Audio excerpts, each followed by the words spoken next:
সে চলে আসলো। ও আমার কাছে ছিল সারাদিন। সে হাই, ওকে চলো। সে কিন্তু বাংলাও বুঝে। বিদেশিদের ভিতরে একটা খুব ভালো গুণ আছে, সেটা কি জানেন? আমি যদি তার জন্য কিছু করি তাহলে সেও মনে প্রাণে চেষ্টা করবে আমার জন্য কিছু করার, আমার মন খুশি করার। তো যাই হোক, আমি এই যে দুইটা ফুলের গাছ দেখতেছেন না, গোলাপ ফুলের গাছ, এই ফুলের গাছ দুইটা আমার প্রতিবেশী আমাকে এনে দিচ্ছে। কেন জানেন?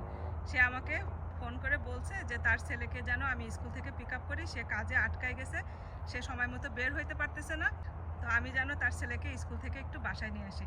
তো আমার যেহেতু পাশাপাশি বাসা আর আয়াদের স্কুলের পাশেই হচ্ছে ওর ছেলের স্কুল, তো আমি কি করছি, প্রথমে আয়াতকে স্কুল থেকে উঠায় তারপরে ওর ছেলেকে স্কুল থেকে নিয়ে আসছি। সে এত খুশি হয়েছে, আর ওর ছেলেকে বাসায় নিয়ে আসে, আবার ওর বাসায় যেহেতু কেউ নাই, তো যতক্ষণ ও বাসায় না আসে ততক্ষণ ওর ছেলেকে আমি আমার বাসায় রাখছি, খাওয়াইছি টাওয়াইছি। তো আমি ওর কাছে ফোন করে শুধু বলছিলাম যে তুমি টেনশন করো না, তোমার ছেলে আমার কাছে আছে, আমি ওকে খাবার কিনে দিচ্ছি, খাইতেছি। আর ও তো ভাত মাছ কোনো কিছু খায় না, তো বাইরে স্কুল শেষ করে বেশিরভাগ সময় দেখা যাইতেছে আমি আমার বাচ্চাদের জন্য খাবার কিনি, তো মাঝে মাঝে ওর জন্যও খাবার কিনি, কারণ স্কুলটা শেষ করেই ও দৌড়ায় আমার বাসায় চলে আসে। আমার আত্মীয় স্বজনরা, পরিচিত মানুষজনরা সবাই জানে যে এই ছেলেটা বেশিরভাগ আমার বাসায় থাকে, আমার কাছেই থাকে। অনেকে তো মনে করে এটা আমারই ছেলে, যাই হোক শুধু গায়ের রংটা একটু আলাদা।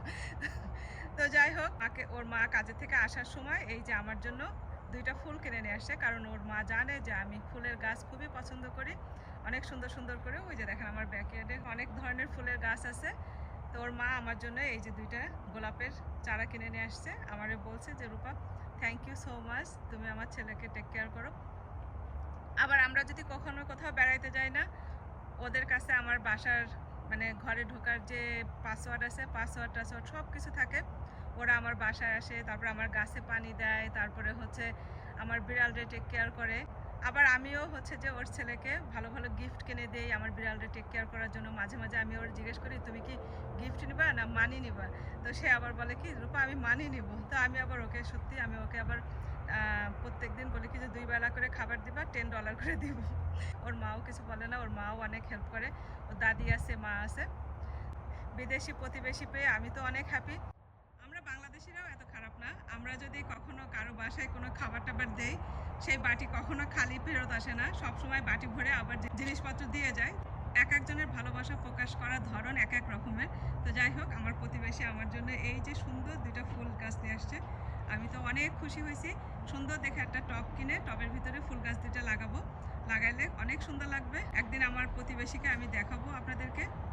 তো কেমন লাগলো আমার এই ফুলের গাছ আর আমার প্রতিবেশীর কথা শুনে? তো সবাই ভালো থাকবেন, সুস্থ থাকবেন। রূপাপুর ভিডিওগুলো ভালো লাগলে শেয়ার করে দিবেন। Tata, bye bye.